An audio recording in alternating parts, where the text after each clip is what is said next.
20 € le kilo de crevettes grises, du bar et de la lotte qui frôlent les 30 €. Même à moins de 5 km de la mer, difficile pour ce poissonnier de la baie de Somme de proposer du poisson bon marché. Le poisson se raréfie, il devient aussi de plus en plus cher. Donc les clients ont aussi du mal à pouvoir acheter du poisson. Alors pour assurer son chiffre d'affaires, Jordan Cottrell est passé en cuisine. Alors j'ai une assiette du pêcheur et une planche du marais pour la table 9, s'il te plaît Fredo. Depuis 1 an, il propose un service dégustation. On s'est adapté, on fait que du froid. On reste dans notre corps de métier, le poisson, mais pas de choses compliquées. Pas compliqué et rentable. À emporter par exemple, les 6 huîtres sont vendues 5 €. Sur place, elles passent à 12,90 € avec le verre de vin blanc.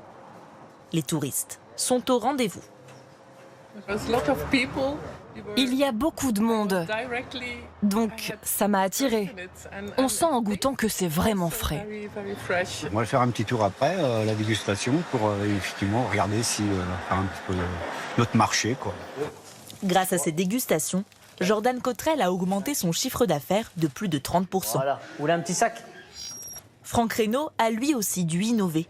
Accro dans l'heure, il a lancé une poissonnerie 2.0 ouverte en continu. Le client choisit son numéro de casier. Une fois qu'il a choisi, il va à la machine derrière, il achète son casier, le casier s'ouvre et le tour est joué. Ce grossiste vend des poissons entiers par caisse de 3 kilos. Mais la demande change. Sa clientèle réclame de plus petites quantités. Il a donc investi 100 000 €, rapidement rentabilisé selon lui.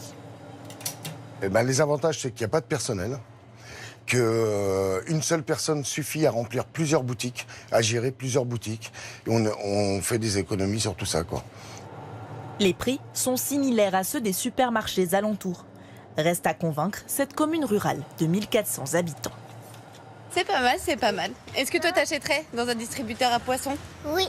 Oui. Je trouve ça plutôt sympa parce que dans le coin, c'est un petit village. Donc forcément, on n'a pas de poissonnerie. J'aime bien avoir le contact avec quelqu'un derrière le comptoir, ou même à la caisse à l'occasion pour payer. Au cœur de Paris, dans un quartier chic, certains reprennent les codes des boutiques de luxe. Un concept lancé il y a 3 ans par Arthur Viotte, un ancien juriste. Dans ces vitrines, des poissons traités comme des objets précieux, soigneusement exposés à même l'inox, sans glace. On va le conserver à peu près 2 fois plus longtemps qu'une poissonnerie classique. C'est un poisson qui ne va pas montrer de signes de dégradation avant minimum 2 semaines. Pour rester frais, tous les poissons sont écaillés, vidés, puis séchés dès l'arrivage, afin de limiter le développement des bactéries. Une technique qui a un coût jusqu'à 30% plus cher. Bon, il n'y a qu'à regarder les étiquettes, voilà, j'en achèterai pas forcément toutes les semaines. Si je veux gâter mes petits-enfants, j'achèterai ça, et puis après, ça sera plutôt un plat de fête.